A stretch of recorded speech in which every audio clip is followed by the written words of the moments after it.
RCF. Nous avons donc le plaisir d'être en compagnie de Monseigneur Jean Cocrols, qui est l'évêque chargé du vicariat de Bruxelles. Bonjour Monseigneur. Bonjour. Alors, je vous interviewe justement, pratiquement au moment même où on nous annonce que notre nouvel archevêque est Luc ter Linden. Luc ter Linden, à titre personnel, vous l'avez connu, je dirais, jeune. Je le connais en tout cas depuis pas mal de temps, puisque j'étais responsable au séminaire quand il y était comme séminariste. Nous sommes côtoyés à l'époque où le séminaire était rue de la Linière. Et alors, évidemment, quand pris dans l'unité pastorale de Sainte-Croix à Ixelles, pas très loin d'ici, de la rue de la Linière, et puis vicaire général, c'est un homme qui a toujours été passionné par des questions de jeunes, par des questions de pastoral de la jeunesse. Hein. Ça a toujours été un peu son domaine, pourrait-on dire. Son rayon, effectivement, en particulier parce que je pense que c'était un scout parfait. Je ne dirai pas son totem parce que je ne crois pas qu'il en soit tellement fier, mais non, c'est un homme qui a un contact facile avec les jeunes et ce n'est pas pour rien. Je ne souhaite pas attirer ce mérite sur moi-même, mais ce n'est pas pour rien que j'ai été le soustraire à mon confrère du Brabant wallon pour l'envoyer à Sainte-Croix pour lancer ce pôle jeune qui est quand même une très belle réussite et dont il faut reconnaître le grand mérite à Luc ter Linden. Alors, moi, qui suis un innocent total, c'est quand même une surprise que ce soit un Bruxellois qui devienne archevêque de Malines-Bruxelles. D'habitude, on fait venir des gens d'autres diocèses, donc quelque part, c'est plutôt, enfin pas nouveau, mais en tout cas une chose tout à fait originale. C'est original par rapport aux trois précédents archevêques. C'est vrai que Daniels Léonard de Kiesel venait d'ailleurs, mais auparavant, c'était quand même des gens du cru. Quand Mercier, Van Rooij, Sunen, c'était au moins des gens du diocèse.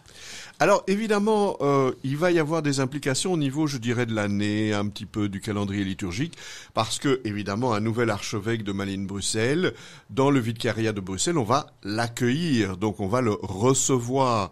Alors, si les dates ne sont pas encore tout à fait fixées, qu'est-ce qu'il y a comme réception pour un nouvel archevêque ? Mais d'abord, il doit être ordonné, n'est-ce pas ? Et c'est probablement la célébration la plus importante, mais si j'ai bien compris, cette ordination aura lieu dans ce qui s'appelle en jargon ecclésial la cathédrale métropolitaine, c'est-à-dire à Malines, le 3 septembre prochain. Mais ensuite, je pense, tout ça doit encore être réfléchi, mais je pense qu'il sera accueilli solennellement dans sa deuxième cathédrale à Bruxelles dans les dimanches qui vont suivre ce 3 septembre. Alors, accueillir un archevêque, c'est évidemment un geste fraternel et amical, mais c'est un geste aussi liturgique, c'est un geste symbolique. Qu'est-ce que ça veut dire d'accueillir son évêque ? C'est un geste liturgique, en l'occurrence, quand il est déjà ordonné, de lui permettre de s'asseoir sur sa cathèdre, qui est le siège réservé à l'évêque diocésain et où personne d'autre ne s'assied, sauf à l'occasion quelques acolytes distraits. Et donc, il sera reçu à Bruxelles et pourra solennellement s'asseoir sur sa chaire, en rappelant que dans l'Antiquité, celui qui était assis était l'enseignant et tous les autres étaient debout. Dans notre tradition actuelle, c'est plutôt l'inverse. L'enseignant est debout et les autres restent gentiment assis pour bien écouter. Mais donc, le geste liturgique fort qui sera posé ce jour-là, je le souhaite, et que ce sera avec la pompe nécessaire, c'est lorsque, après avoir lu la bulle pontificale qui lui permet de devenir évêque et donc de s'asseoir sur sa cathèdre, sur sa chaire, eh bien qu'on puisse visualiser tout ça. Alors évidemment, la cathèdre, la chaise de l'archevêque ici à Bruxelles, ça veut dire que en fait, il y aura quoi, son blason, il y aura des éléments, disons, un peu traditionnels et symboliques de ce type-là. Oui, si les visiteurs de la cathédrale Saint-Michel et Gudule le savent bien, la cathèdre reprend le blason de l'évêque et c'est une chaise très reconnaissable. Alors, celui qui va devenir notre archevêque, Luc Terlinden, il a une certaine taille, hein, quand même. Il est assez haut. Et puis aussi, il a un certain âge. Ça veut dire qu'en fait, sans préjuger de quel sera son avenir, il pourrait encore être là pour 10 ou 20 ans. Plutôt 20 que 10, puisque âgé de 55 ans et les évêques en principe restant jusqu'à 75, eh bien, voilà 20 années de missions qui lui sont confiées. C'est un demi-marathon et j'espère qu'il sera bien inspiré, qu'il aura l'aide non seulement de l'Esprit Saint, mais aussi de son bon peuple pour vivre cela avec beaucoup de fécondité. Alors, évidemment, c'est une question que je vous pose, je dirais, à titre un peu personnel. C'est quoi la joie d'être évêque ? Parce que c'est quand même pas une corvée, d'abord, le fait d'être évêque, bien qu'il y ait des tâches, disons, un peu difficiles.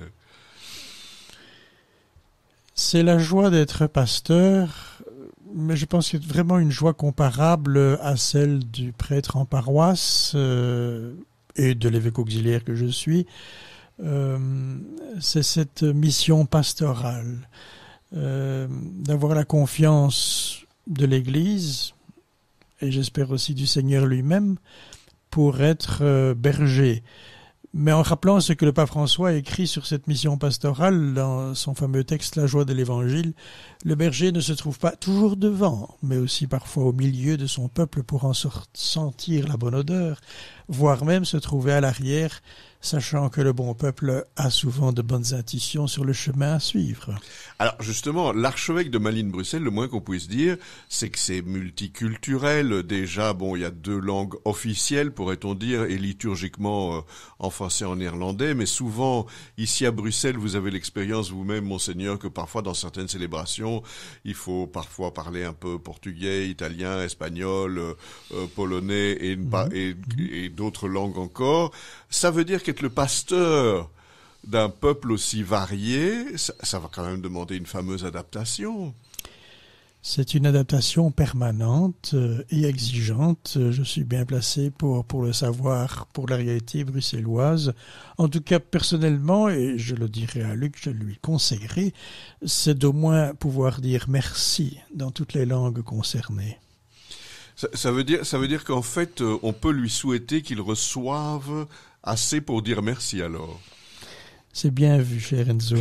Alors, évidemment, Monseigneur Cockrols, on ne sait pas encore tous les détails et lui-même doit encore parler de sa fonction et il a une vision de ce que ça va être, sa fonction. Mais le moins qu'on puisse dire, c'est que la fonction d'archevêque, ici à Malines-Bruxelles, elle s'est adaptée à la personne. C'est pas, je dirais, un truc sur mesure. Chacun a un peu adapté cette fonction en fonction de ce qu'il était. J'élargirai votre réflexion. Chacun s'est adapté à cette réalité très complexe de l'archidiocèse, sachant aussi que jusqu'il y a peu, l'archevêque était aussi ex officio président de la conférence épiscopale. Ce n'est plus le cas aujourd'hui. Le sera-t-il ou pas? Tout ça sera un travail de réflexion à avoir parmi les évêques. Mais c'est un fameux, effectivement, comme vous le soulignez, un fameux travail d'adaptation. Personnellement, je suis cantonné, entre guillemets, à Bruxelles, et déjà, en ce qui concerne Bruxelles, c'est pas tous les jours évident. Il y a de quoi découvrir. Alors évidemment, le pape place quelqu'un sur un siège épiscopal. Est-ce que le pape s'explique sur son choix? Est-ce qu'il dit je t'ai nommé pour tel motif ou je t'ai donné cette mission pour tel motif? Jamais. Donc on doit donc deviner alors, monseigneur. Oui, et je ne sais pas si quelqu'un nous dira un jour si cette devinette est soluble. Ça veut dire qu'en fait, quand le pape envoie quelqu'un en mission, notamment dans une charge pastorale épiscopale, et ici en l'occurrence archiépiscopale, cette personne ne reçoit pas, entre guillemets, une lettre de mission alors? Non. La lettre de mission, c'est l'évangile. Et c'est accessoirement aussi le décret conciliaire Christus Dominus et ce que dit le code sur la mission de l'évêque. Mais j'espère que le premier code est l'évangile.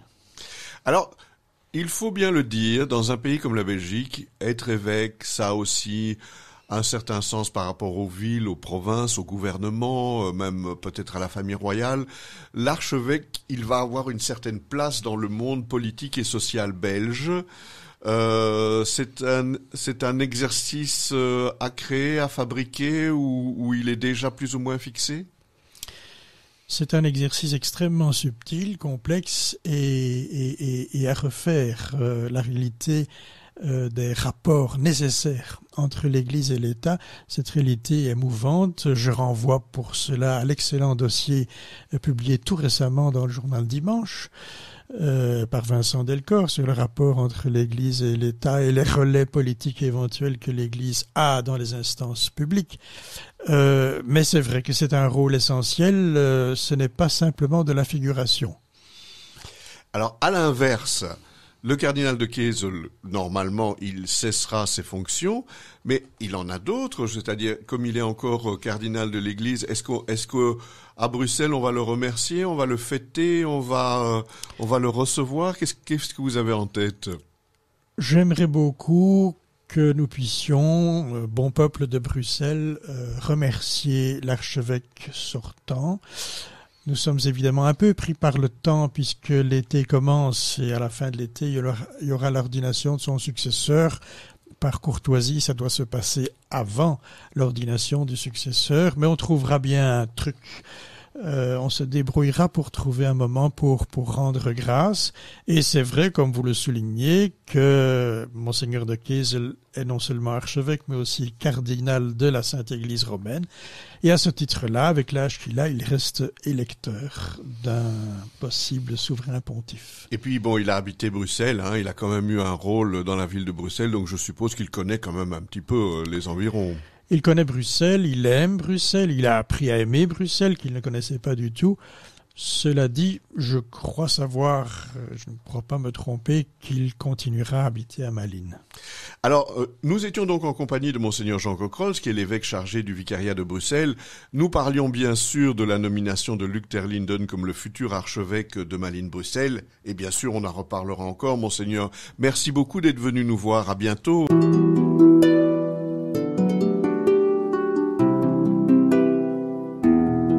Au fil de la vie, Enzo Bordonaro. RCF est une radio de proximité. Votre radio locale vit grâce à vos dons. Soutenez votre radio. Faites un don en ligne sur rcf.be. Radio Don RCF, la joie de donner.